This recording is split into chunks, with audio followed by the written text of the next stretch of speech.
Hi guys, Angelina here. This is going to be a video sharing eco-friendly alternatives to showering and laundry for campers, backpackers, van lifers, road trippers looking for different ways to shower and do their laundry if they don't have a shower installed, don't have access to a shower or laundry, don't want to install showers in their vans, don't want to go to the laundromat. I'm looking for a quick, easy way to get clean.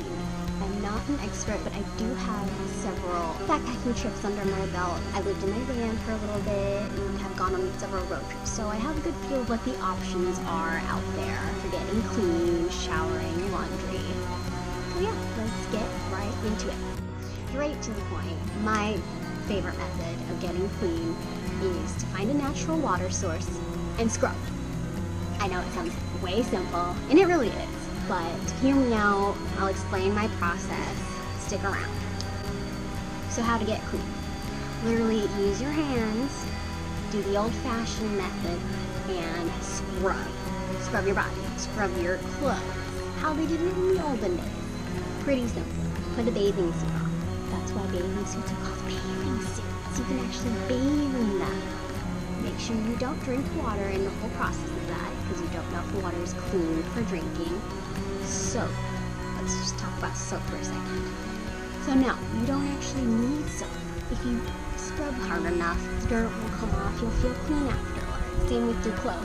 But if you do need soap, don't use it in the natural water streams. Even the biodegradable kinds of soaps take time to biodegrade, and it actually changes the whole chemical balance of the water source, changing the whole balance of the ecosystem and life in it.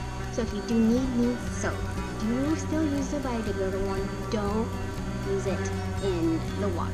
Instead, take a bucket of water from the water source and do the pour-over method, at least 200 feet away from the water source. The soap brand campsites state at 200 feet was the ideal distance from the water source. That would make it okay because the soil actually acts as a filter to speed up the biodegradation process. This is the same for washing your clothes.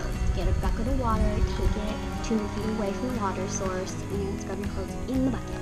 So how to get clean is actually the easy part of the puzzle.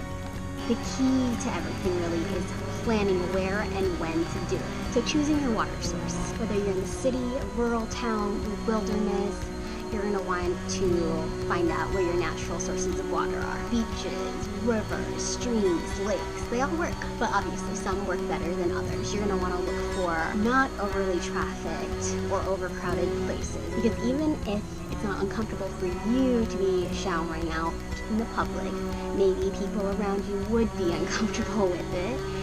Just put yourself in those people's shoes. You don't want to be too near a naked person scrubbing their body or washing their dirty clothes. You don't want to invade their space.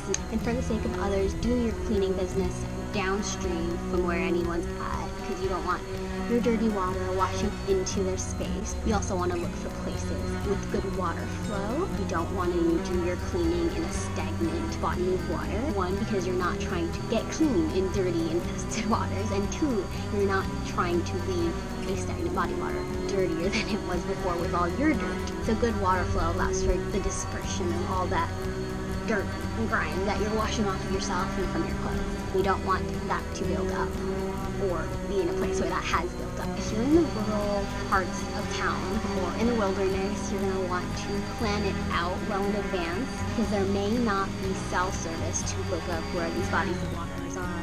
So look it up in advance or purchase a map. So when to get clean?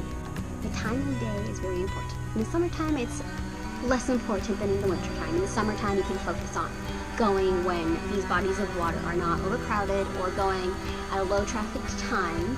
But in the winter is really when you want to plan out your day. You're going to want to go during daylight, whether it's summer or winter. Daylight is always useful to see things, to see what you're doing, to not leave anything behind where you're doing your business. But before anything, in the winter time, if you can, I suggest going south. That is going to make your bathing and laundry experience the most pleasurable for you. The warmer, the better, in my opinion. Once you do that, aim for getting clean around before sunset. That's when I found the water to be the warmest. It's still going to be cold. Even in the summertime, I think the water is cold. I am a coldophobe. Air temperature is fine. I can layer up. In the water, I can't go bathe in a wetsuit. So sometimes I just have to toughen up. If you're anything like me, what helps me is to breathe deeply and mentally prepare. Counting down helps, as well as doing some jumping jacks or push-ups, getting warm right before I get in. So I just tell myself it's going to be so worth it to jump in the cold water because I'm getting all that sweat and grime off. And sometimes you don't know when your next opportunity is to jump in a body of water. You might be hiking for a time without crossing a body of water, or you might be driving for a really long time and you know you're going to be sweaty, So take advantage of what you have when you have it. And also think about people around you. You don't want to be smelling up the area with your stench, so just do it. Think of Shia LaBeouf. That's what I do. I think of Shia LaBeouf every time I go in cold water. Just do it. So let's talk about drying clothes. Best and quickest way to dry the clothes is to sun dry. But if the sun's down, you can always hang a line overnight wherever you end up camping. Throw it over a rock, it'll dry.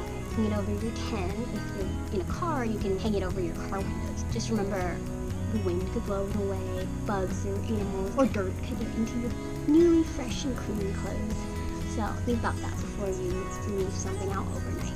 And if you know you won't have access to a water source, the next time you do, get a whole bunch of it, put in a bucket, and you can use it for later. Just use the good old-fashioned pour-over method. Pour it over, scrub. Super simple. That's all it is. That is all I've got for you. If you have any tips, tricks, or suggestions, better ways to do this, let me know in the comments below. Thanks for listening.